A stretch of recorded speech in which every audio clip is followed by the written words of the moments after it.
Friends welcome back to my channel. Friends आज हम पढ़ने वाले हैं क्लास 10th यूपी बोर्ड का लेसन है जो हमारा द गंगा। उसके राइटर हैं पंडित जवाहरलाल नेहरू, जिनका जन्म हुआ था 1889 में और उनकी मृत्यु हुई थी 1964 ईस्वी में। तो फ्रेंड्स अब हम आते हैं लेसन पे। I have received so much love and affection from the Indian people. I have received मतलब मैंने प्राप्त किया है, सो मच बहुत ज़्यादा, लव प्रेम एंड अफेक्शन और स्नेह from the Indian people Bharat के लोगों से। तो पंडित नेहरू कहते हैं कि मैंने भारत के लोगों से बहुत अधिक प्रेम और स्नेह प्राप्त किया है। That nothing that I can do can repay even a small fraction of it. That nothing that I can do, मैं कुछ भी नहीं कर सकता हूँ उसके सामने, I can do can repay उसके बदले में, इवन अ स्मॉल फ्रैक्शन एक छोटा सा अंश ऑफ इट, मैं उस स्नेह के बदले में एक छोटा सा अंश भी नहीं कर सकता हूँ। एंड इंडीड और वास्तव में, there can be no repayment of so precious a thing as affection, और वास्तव में कोई ऐसी सो प्रीसियस बहुत मूल्यवान अ थिंग मूल्यवान वस्तु जैसे कि स्नेह के बदले में कुछ भी नहीं किया जा सकता है या दिया जा सकता है। एक स्नेह जैसी बड़ी वस्तु को, बहुमूल्य वस्तु के बारे में बदले में कुछ भी नहीं दिया जा सकता है। आगे देखेंगे फ्रेंड्स।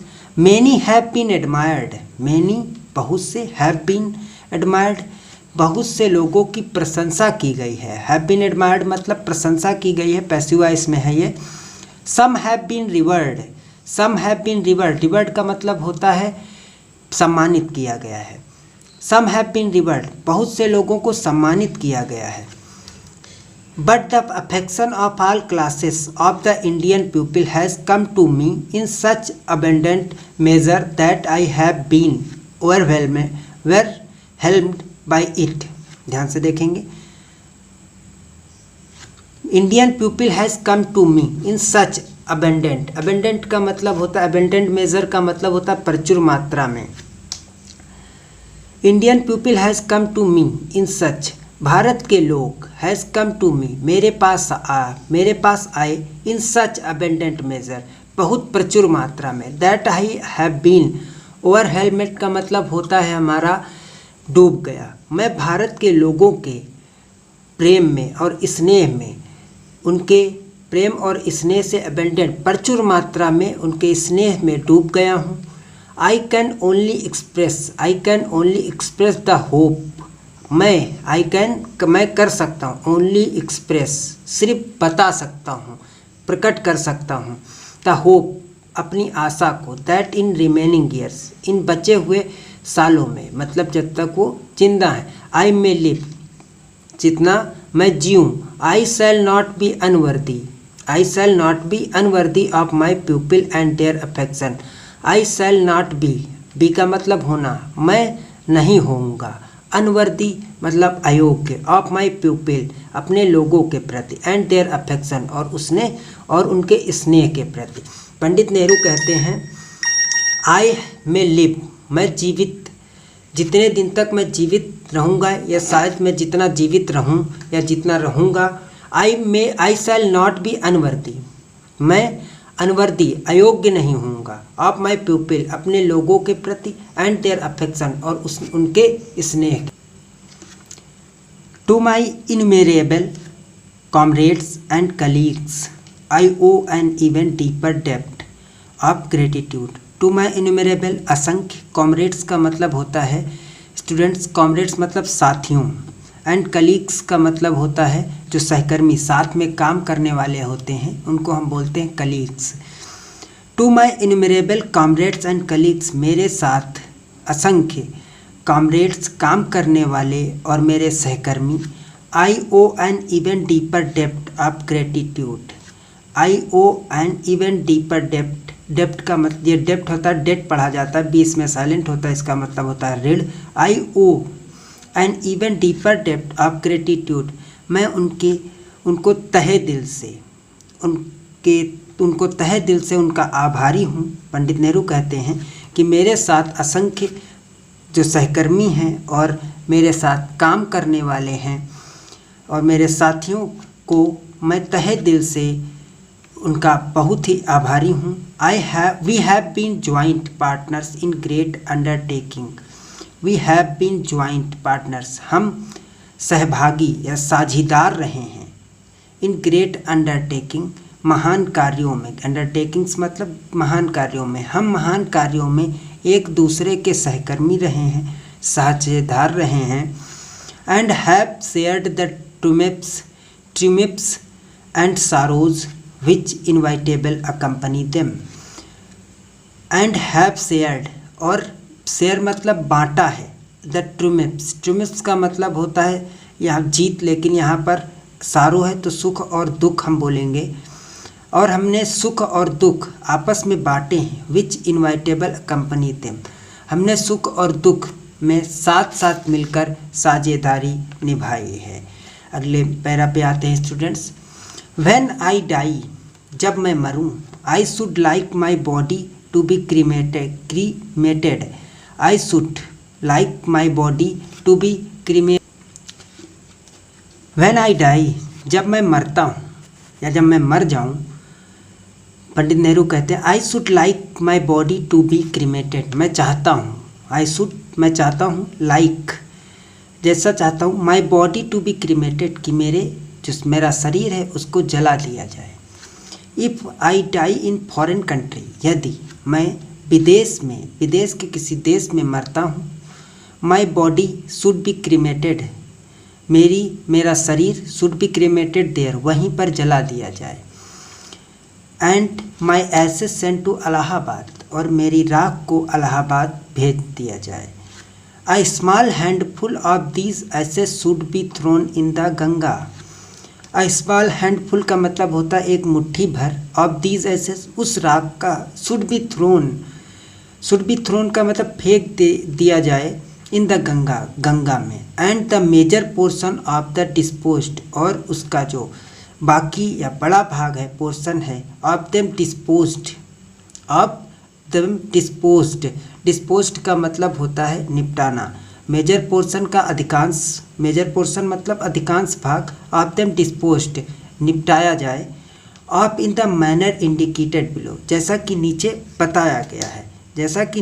बताया गया है। नो पार्ट ऑफ दीज एसेट्स शुड बी रिटेन्ड और प्रिजर्व्ड, और कोई भी मेरे राग का कुछ भी भाग सुरक्षित ना रखा जाए। दोनों का मतलब रिटेन्ड और प्रिजर्व का मतलब है सुरक्षित रखना। तो व्हेन आई डाई, जब मैं मरूं, आई शुड लाइक, मैं चाहता हूँ, माई बॉडी बी क्रीमेटेड, कि मेरे शरीर को अग्नि दी जाए, जला दिया जाए। If I die in foreign country, यदि मैं विदेश में मरता हूँ, my body should be cremated, मेरे शरीर को देयर वहीं पर जला दिया जाए। And my ashes sent to Allahabad, और मेरी राख को इलाहाबाद भेज दिया जाए। A small handful of these ashes should be thrown in the Ganga, और एक मुट्ठी भर राख, आ स्मॉल हैंडफुल एक मुट्ठी भर ऑफ दीज एसेस, उसमें से एक मुट्ठी भर राख, should be thrown in the Ganga, Ganga में फेंक दी जाए या डाल दी जाए। एंड द मेजर पोर्शन, और उसका अधिकांश भाग, ऑफ देम डिस्पोज्ड का मतलब निपटारा करना या निपटाया जाए। Of mean the manner indicated below, जो नीचे दिए गए बातें दी गई हैं, निर्देश दिए गए उन पर है। No part of these ashes should be retained और preserve, no part of these, और उस राख का शुड बी रिटेन्ड, उसे सुरक्षित न रखा जाए। My desire to have a handful of my ashes thrown in the Ganga at Allahabad has no religious significance. My desire, मेरी इच्छा का, to have a handful of my ashes, एक मुट्ठी मेरी राख का, thrown in the Ganga, Ganga में प्रवाहित कर दी जाए। एट इलाहाबाद, इलाहाबाद में, हैज़ नो रिलीजियस सिग्निफिकेंस, जिसका कोई धार्मिक महत्व नहीं है, जिसका कोई धार्मिक महत्व, सिग्निफिकेंस मतलब महत्व, रिलीजियस धार्मिक।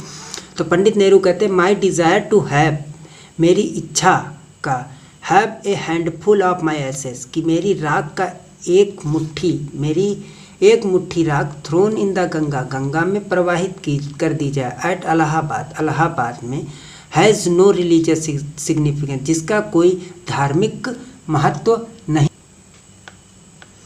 आई am concerned, I have no religious sentiment in the matter. Pandit Nehru कहते हैं इस मामले में मेरा कोई धार्मिक सेंटिमेंट विचार, इन दिस मैटर, इस मामले में मेरा कोई धार्मिक विचार नहीं है। I have been attached to the Ganga, मैं आई हैव बीन रहा हूँ, अटैच्ड जुड़ा हुआ, टू द गंगा, गंगा से, एंड द यमुना, और यमुना से, rivers in Allahabad. I have been attached, मैं जुड़ा रहा हूँ, the Ganga and the Yamuna, मैं गंगा और यमुना नदियों से जुड़ा रहा हूँ, इन इलाहाबाद, इलाहाबाद में, एवर सिंस माई चाइल्डहुड, बचपन से, and as I have grown older, और मैं वहीं पर, जैसा कि मैं वहीं पर बड़ा हुआ। This attachment has also grown as I have grown older, जैसा कि मैं बढ़ता हुआ मैंने देखा है। This attachment has also grown, उसी तरह से इसका लगाव भी मेरे प्रति बढ़ता गया है। I have watched their varying moods as the season change, मैंने इसके वेरिंग मूड्स का मतलब होता है स्वरूप को, मैंने इनके स्वरूप को देखा है। एज द सीजन चेंज, जैसे कि मौसम बदलते हैं, नेहरू जी कहते हैं कि जिस तरह से मौसम बदलता है उसी तरह से यमुना और गंगा नदी के स्वरूप को बदलते हुए मैंने देखा है। And I have often thought of the history, और हैव ऑफन प्रायः, थॉट सोचा है, ऑफ द हिस्ट्री, मैंने इसके इतिहास के बारे में प्रायः सोचा है। And माइथ and tradition and song and story, और माइथ मतलब पुराणों के बारे में, एंड ट्रेडिशन मतलब पारंपरिक, ट्रेडिशन जो परंपराएं हैं, एंड सॉन्ग गीतों के बारे में, एंड स्टोरी और कहानियों के बारे में सोचा है। That have become attached to them through the long ages, जो कि बहुत युगों से इससे जुड़ी हुई हैं। And became part of their flowing waters, and became और हो गई हैं, पार्ट मतलब भाग, ऑफ देयर फ्लोइंग वाटर, इसके बहते हुए पानी से। पंडित नेहरू यहाँ कहते हैं, हम यहाँ से फिर से देख लेते हैं। I have watch their varying moods, मैंने इसके बदलते हुए स्वरूप को देखा। एज द सीजन्स चेंज, जैसे कि मौसम और ऋतुएं बदलती हैं। एंड हैव ऑफन थॉट, और मैंने प्रायः सोचा है, ऑफ द हिस्ट्री, इतिहास के बारे में, एंड माइथ, पौराणिक कथाओं के बारे में, एंड ट्रेडिशन, और जो ट्रेडिशन है इसके पुराण हैं उसके बारे में, एंड सॉन्ग, गानों के बारे में, एंड स्टोरी, कहानियों के बारे में। That have become attached to them, जो इससे जुड़ी हुई हैं। थ्रू द लॉन्ग एजेस, युगों से, एंड बिकेम पार्ट, और इसका एक भाग हो गई हैं। ऑफ देयर फ्लोइंग वाटर्स, इसके बहते हुए जल का एक भाग हो गई हैं। The Ganga specially is the river of India, Ganga मुख्यतः, स्पेशली मुख्य, is the river of India, Bharat की मुख्य नदी रही है। Beloved of her people round which are intertwined her racial memories. The Ganga specially is the river of India, Ganga Bharat की मुख्य या स्पेशल नदी रही है। बिलव्ड ऑफ हर पीपल, उसके उनके लोगों के प्रेम के द्वारा, राउंड उनके चारों ओर, विच आर इंटरट्वाइंड गुथी हुई है, हर रेशियल मेमोरीज, रेशियल मेमोरीज मतलब जातिगत स्मृतियाँ, हर होप्स उसकी आशाएं, एंड फियर्स उसके डर, हर सॉन्ग्स ऑफ ट्रिumph विजय गीत, हर विक्टरीज जीत, एंड हर डिफीट्स और हार से। गंगा भारत की एक स्पेशल नदी रही है। Beloved of her people round which are intertwined, जो कि लोगों चारों तरफ से गुधी हुई है। इंटरट्वाइंड हर रेशियल मेमोरीज, विजय गीतों के द्वारा, हर होप्स आशा और डर, हर सॉन्ग्स ट्रिumph विजय गीत, हर विक्टरीज हार और जीत, एंड हर डिफीट्स हार और जीत से चारों तरफ से गुथी हुई है।